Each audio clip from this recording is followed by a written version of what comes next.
Welcome back, everyone. Just going to give you a little update of what's kind of happening and what we got going.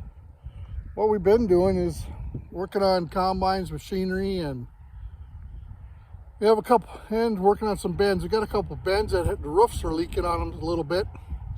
So we're in the middle of sealing them, and what happens, we haul some grain in and it had moisture in there from the roof leaking. And we decided to have someone come in to fix the roofs on them. And I'll just flip you around. It's getting that time of year again for harvesting, so flip you around and just let you see what they look like as they've been working on them. Well, let's walk over there a little bit. You can see they got one of them done.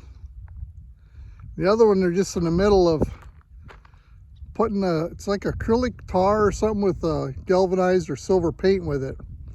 And any holes that are in the roof, they're supposed to seal them off to keep the moisture out. But let's we'll let them finish up and we'll take a look a little bit. You can see the one before they did and the one behind haven't done yet. And hopefully this takes care of the problem. If there's any pinhole leaks or anything, hopefully that'll take care of the issue on them.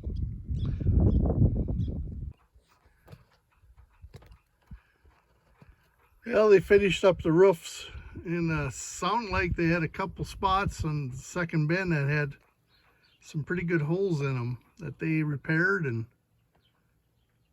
they actually doesn't look too bad. So if we can save the grain and not get it wet and spoil, it was worth the money. There you go, the shot of it. Put their link below if anybody wants to contact them for doing the roofs, or the whole bin they'll do too. But all right, talk to you guys later. Well, welcome back. Getting ready for harvest, and we're working on combines today. It's about August 1st. And what we're doing, we're replacing some main drive belts that have split, the four strand belt. But right now we're in the middle of pulling the chopper out. And we're gonna pull it out and we're gonna flip the whole chopper around instead of switching each blade. So once you get the chopper out, I'll let you see what the chopper is. It's a Redondo chopper. And like I said, when we get it out, and then we'll get it on the table, we'll show you what it looks like.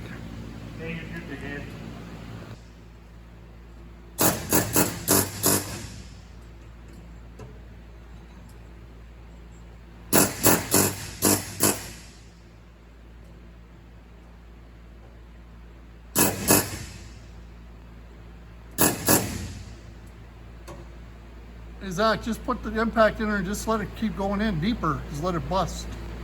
Let the bearing bust.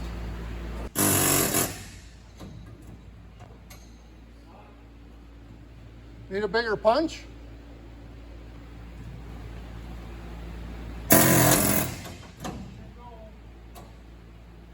Did it bust out? There you go. Now you should be able to pull her out.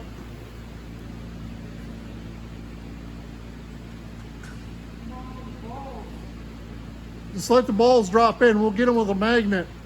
No, just try to catch them. What? Catch them in. Good.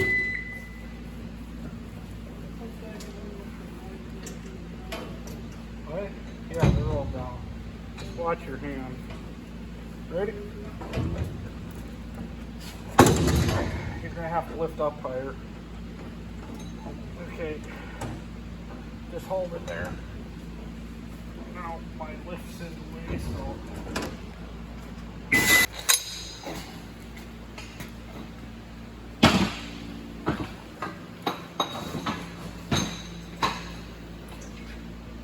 Here's where the chopper comes out of. Straw comes out on the left-hand side, and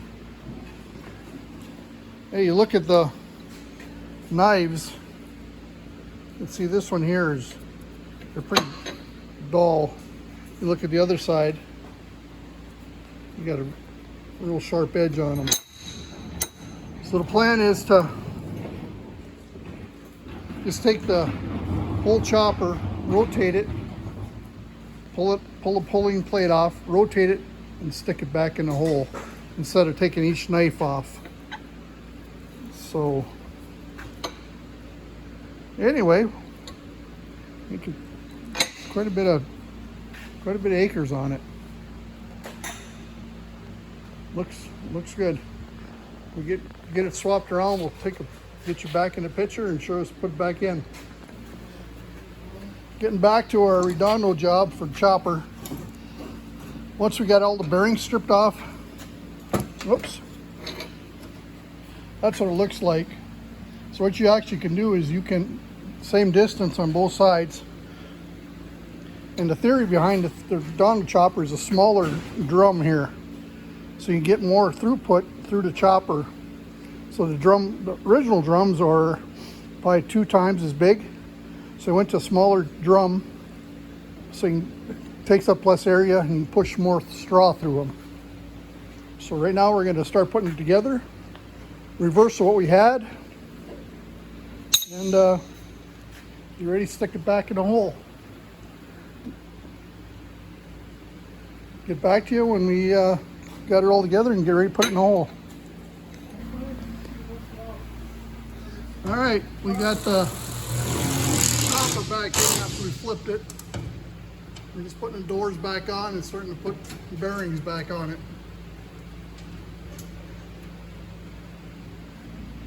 So just a little update. All we did is flip it around to whole chopper instead of messing with knives.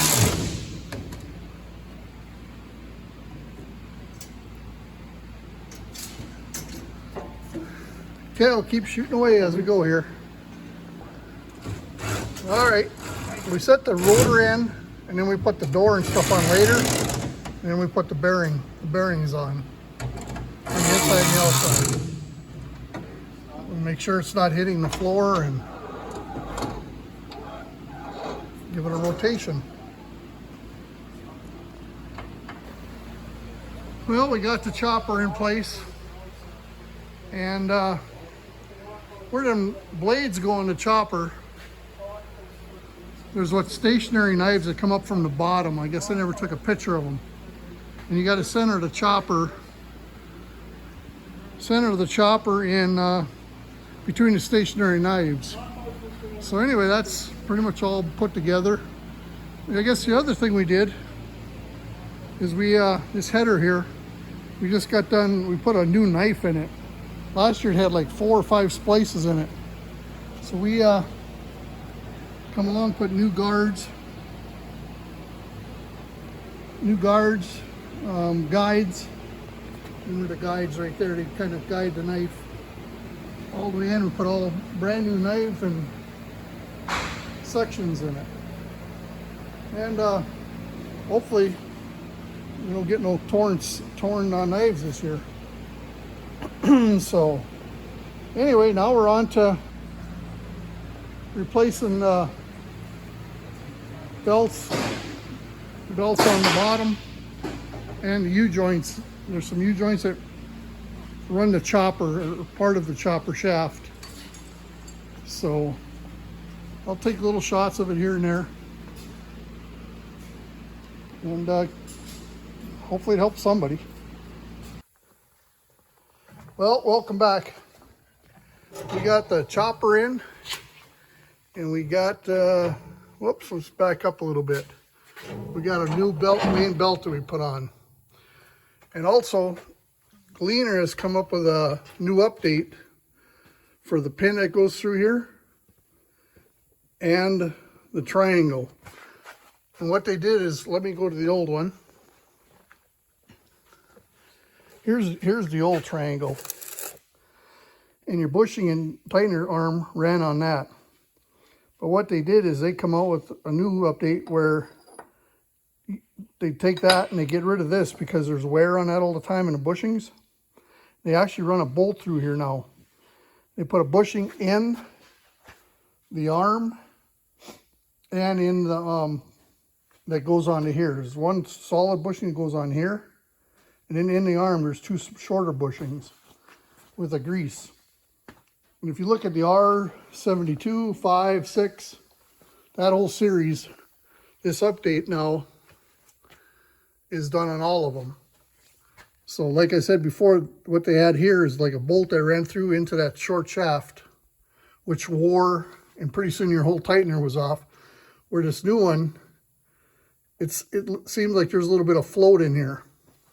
So anyway, we got the chopper in on this R72. We got a new main belt on. And let's take a look. Where's the old belt? Let's see what we had on it. The thing was starting to split.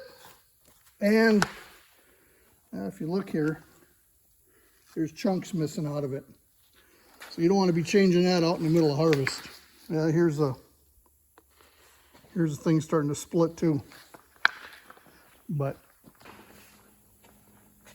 while we have it apart, we're also going to put on a new hydro belt that actually runs your machine. The other one is kind of glazed a little bit and hard.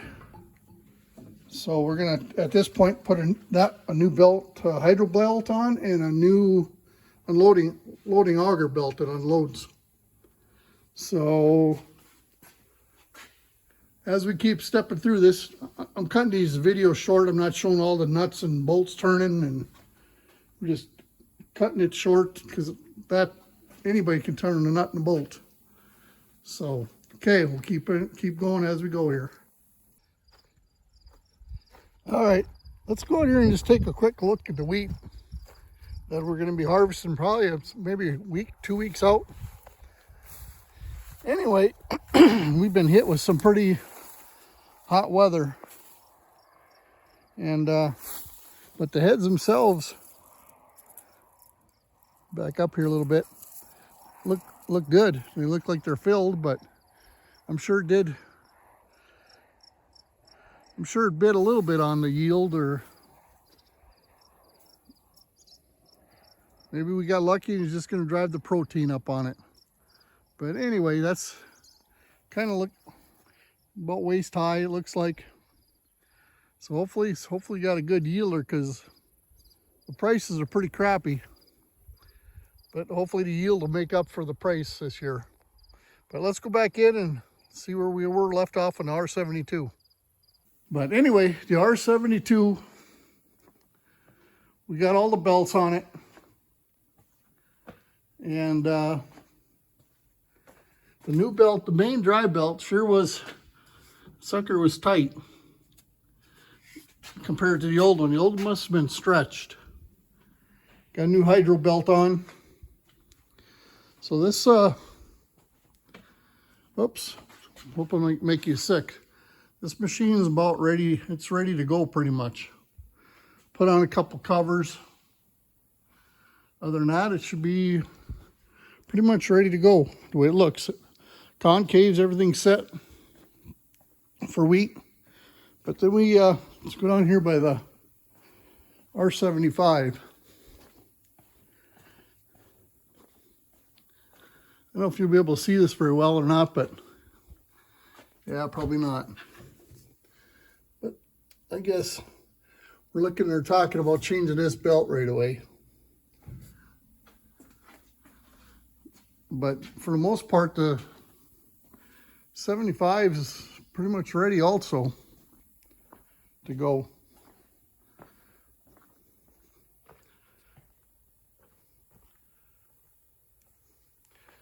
I guess the thing we've been doing is they had a R75 or R72, 75, and 76. And when we do these machines, we're putting all the updates up to the R76. So both the 72 and the 75 here are updated to originally like a R76. So if one bearing fits on one, it'll fit on the other, which helps us keep down on parts a little bit. I mean, they've come up with a little bit different cab design. That's got a blue windshield, but other than that, the machines are pretty much identical. They got the same Redondo choppers in them, and they just got the wider wheels on, or wider tires on theirs. But all right, anyway, this is end of the video, and you'll probably see some more videos coming through as we start harvesting, and you can see the pain and the heartache. All right, keep in touch. Talk to you guys later.